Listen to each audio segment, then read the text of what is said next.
Hey guys, what's up? Welcome back. Jesus loves you. So I had this thought: church is for normal people. Just listen to Ruslan and one of the guys from the Jesus Revolution movement. It wasn't Greg Laurie, it was the other guy, not Lonnie Frisbee. And they're chatting about how great their churches are and how there's a great revival that's coming to America. And the kids are, bored of social media and bored of this and bored of that. And they're just ready for a revolution. They didn't mention Charlie Kirk, but I know they're insinuating that that's there. And it's all connected to this political right-wing Antichrist movement. Being totally fooled. Just cotton candy Christianity, everybody's normal, everybody's hip and cool, and like you got to get with the hip and cool crowd, and if you don't, it's like it's your loss, it's your bad, you know what I mean? If you don't drink coffee with us and have your skinny jeans, people who go to church are just normal, like mostly non-traumatized, non-addicted normies. We call them normies. People who fit in with society. Their whole desire is to fit into society. That's what Ruslan's channel is all about, right? Fitting Christianity into society. I like Ruslan, don't get me wrong. And it helps me to listen to him to get less legalistic. But most of the time it just makes me angry. And I'm like, why am I listening to this? Who is this guy? He's like, we just... how great it is and how great the church is, right? Somebody called him out for his pastor saying that the modern pastors are like the priesthood and the modern church elders, etc., are like the priesthood and they should be paid a wage, essentially. And Ruslan is defending that, of course. Any story that comes out, he's always going to go with the official story. He's 100% non-conspiratorial, right? That stuff is silly. Just like I saw, Ariana Grande and Cynthia Erivo doing a lie detector test. And Ariana is not exactly normal. She says it's weird up there. It's one of her quotes. And she was being asked the question, do you believe in the moon landing? And it's a really interesting video because she's hooked up to a lie detector and apparently some part of her doesn't believe in the moon landing, but she's like afraid to admit it. But the lie detector picks up on it and says, yeah, you're being dishonest. Because she's like, yeah, I believe in the moon landing. And they're like, no, you're being dishonest. And then it comes out and she's like, well, there is some good arguments on the other side, I do like to hear them out, And then Erivo, who is obviously totally normied out to the max, right? And I hate to talk bad about people, but it's what I see. You know what I mean? She's liberal. She's following the whole liberal agenda.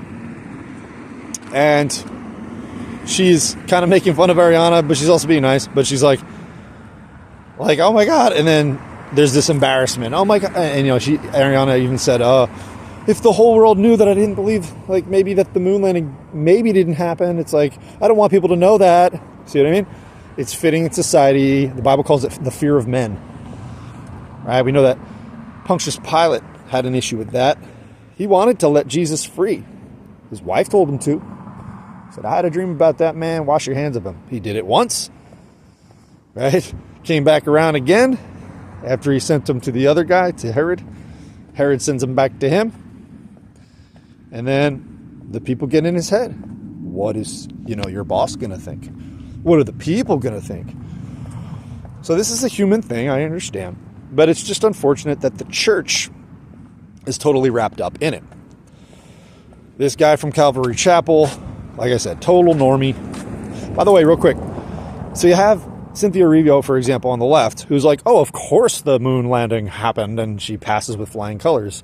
So that it never even entered her mind, even a little bit. She actually said that, it's never entered my mind even a little that the moon landing might be fake. We have so many videos of it. You know what I mean? Just this moronic, babble, just spittle coming out of her mouth like a child.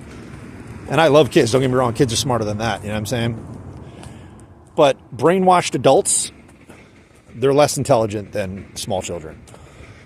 So oh, of course, I would never. Oh my gosh. And then there's some other guy there who's in the Wicked movie who I can't stand.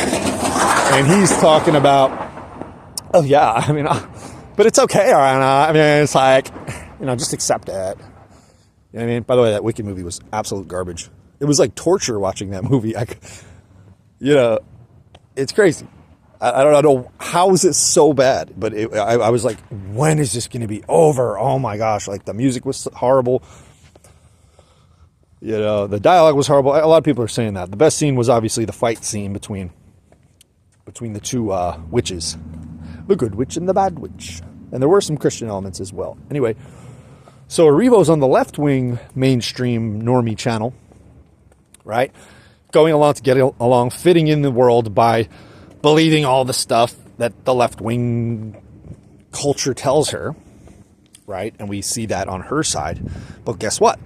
Ruslan's doing the same thing as well as the other guy, but they're on the right-wing side, right? There's a mainstream right-wing narrative. There's a narrative on both sides, which is if you want to fit into society and be accepted into society, you have to do this. You have to believe this. You can't believe this. You can't say that, right? And so right now with our president, it's somewhat mainstream to be like, it's okay to just round people up at Home Depot, even though they're not criminals. He's only getting rid of the bad criminals, and then he gets rid of like Grandpa Joe and, Pedro that's going to help me like fix my pool or the lady who's helping, like watching kids or whatever. And now, they're criminals too. Okay. Right-wing mainstream narrative. Now, the Mark of the Beast is going to be in that mainstream narrative. Somehow, the Antichrist is going to come in and convince all these normies that this Mark of the Beast is good for you. You have to take it. Yes, there'll be the pain. It'll be law, but it'll be like they'll agree anyway. Right? I believe especially the left-wingers because they like stuff like that. So, the guy from Calvary's up there. By the way, guys, this is obviously an angry rant, so forgive me. This is not in good taste. But he's up there and he's telling his story and how he got saved. And, I was at a church service and I heard something and I got saved. Oh, good for you. Guess what happened for me? Not that. I've been to 1 million trillion plus church services over and over and over and over and over, looking and searching. But I'm not part of their group. I'm not one of them. I'm not a dang normie. So they never accepted me. They never liked me. They kicked me out. They were like, "Ugh, you're weird." In fact, I remember they never said you're weird, but it's a vibe I get, It's like a really tight-knit clique. I mean, literally, sometimes I've been to churches, and they don't even speak to you when you walk in the door. And they gang up with their people, and they ignore you as a newcomer. It's insane. And then they're self-important and self-righteous, like, we're doing the right thing. And Ruslan went on that, we need to do this with the church, and we need to do that with the church. And the other guy, yeah, everybody's ready for, revival. Because he said, I talked to all these pastors, like 50 different pastors, and they were saying they were bummed out. And he was like, why are you bummed out? The youth is ready. Really? Okay, so get out there and show us, you know what I mean? I remember going to one church, Calvary Chapel once. I was talking to some guys afterwards, some girls, some gals. One guy says to me, out of nowhere, just speaking in general, Christianity's not weird, he says. If you're a Christian, he goes, don't be weird. Just don't be weird. So I look at him, I go, well, what if you are weird? And I remember this one girl smiling and asking, like, yeah, what about that? You know what I mean? Because some of us are dang weird. Apparently you're proud that you're not weird, which I guarantee you you're weird. You're just not admitting it. Church is not for weird people. It's for, and they say it is, right? Oh, this is the hospital. It's for the people who are broken. Bull. The people who are broken are kicked out the door or kept from coming in. Whether they're homeless or too dirty or too disheveled or don't dress right or don't speak right. I've seen it time after time again. They don't agree with the pastor says. They have different ideas, and maybe they speak their minds about things. They're not kowtowing to everybody. They're not little obedient slaves. And that's what I see with all these people who not all people who are in churches, don't get me wrong. Like I always say, if you guys got a good church, stick with it, because that's a blessing, you know.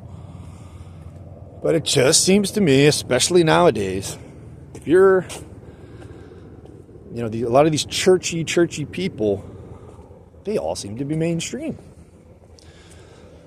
and kind of tote the party line, you know. So the guy from Calvary, I forget his name, but he says, you know, yeah, I got saved, and then he says the next thing I knew, and the way I knew I was saved was, I had a thought. My next thought after I got saved was, and he was in a church service, I thought, you know, what am I going to do this weekend? Oh, I'm going to go with my friends and get drunk. And then he had the next thought, which was, no, you can't do that anymore. Christians don't do that.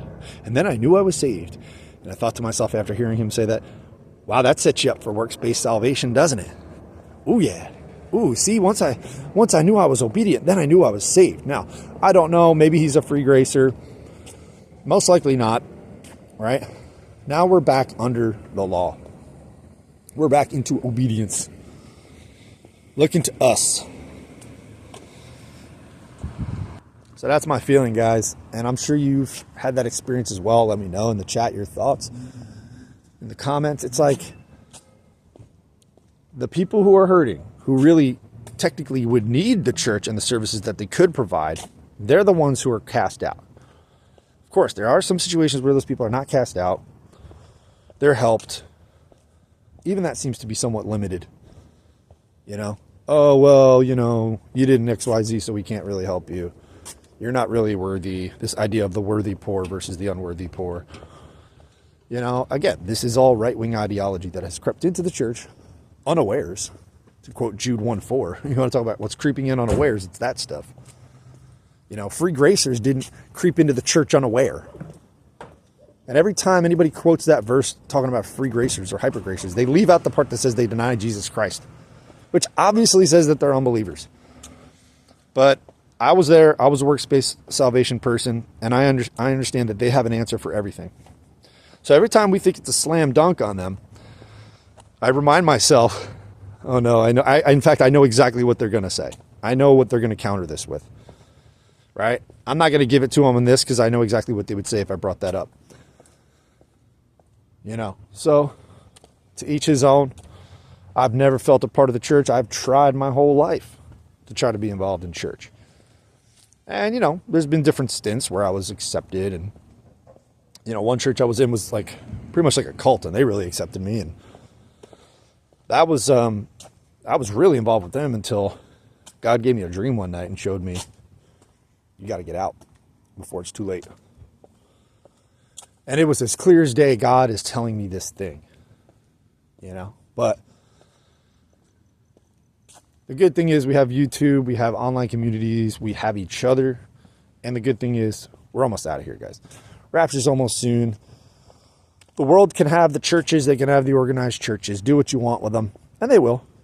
They'll turn them into nice little, you know, reporting places for the mark of the beast. You can go there and get your little mark, your chip or your tattoo or your stamp or whatever it is in your forehead and your hand.